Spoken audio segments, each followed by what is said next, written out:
طبعا شريف مهاجم كويس جدا، مهاجم كويس جميل. كان طبعا نفسك يروح الزمالك؟ طبعا.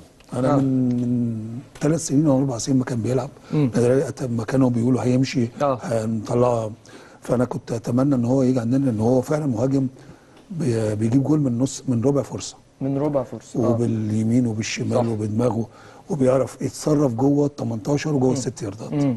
فمهاجم كويس طبعا، اضافه كويسه للنادي الاهلي طبعا.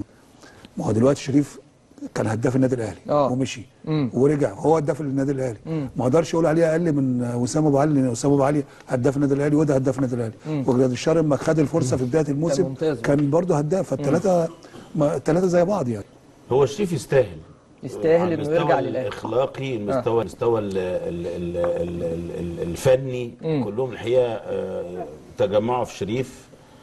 ما سمعناش عنه مشكله، لما حتى النادي الاهلي لما باعه مثلا ما اتكلمش، راح احترف في السعوديه، كان بيأدي بشكل جيد جدا، وكنا بنشوف اهداف له مميزه جدا، والدوري السعودي والناس اتكلمت. طبعا الدوري السعودي دلوقتي فيه مجموعه لعيبه اجانب على مستوى عالي جدا. تمام. فلما شريف يعني ينطق ما بينهم، يبقى ده حاجه، الراجل ده فيه حاجه، بيقول حاجه يعني.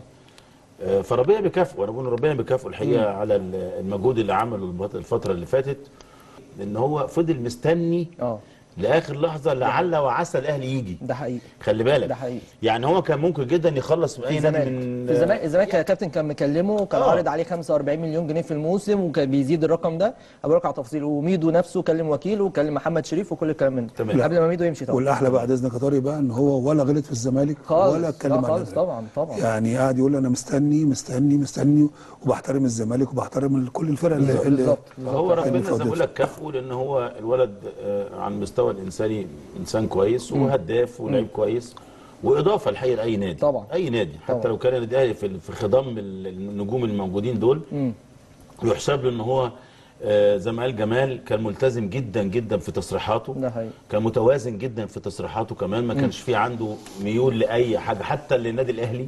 يعني فاهم، يعني هو حتى ما جاب سيره النادي الاهلي خالص في تصريحاته او في كلامه، ان انا عايز اروح النادي الاهلي خالص، فاهم. فدي حاجات الحقيقه تحسب له، وربنا يوفقه، هو لعيب كويس، وانا بحبه على المستوى الانساني والشخصي والفني كمان.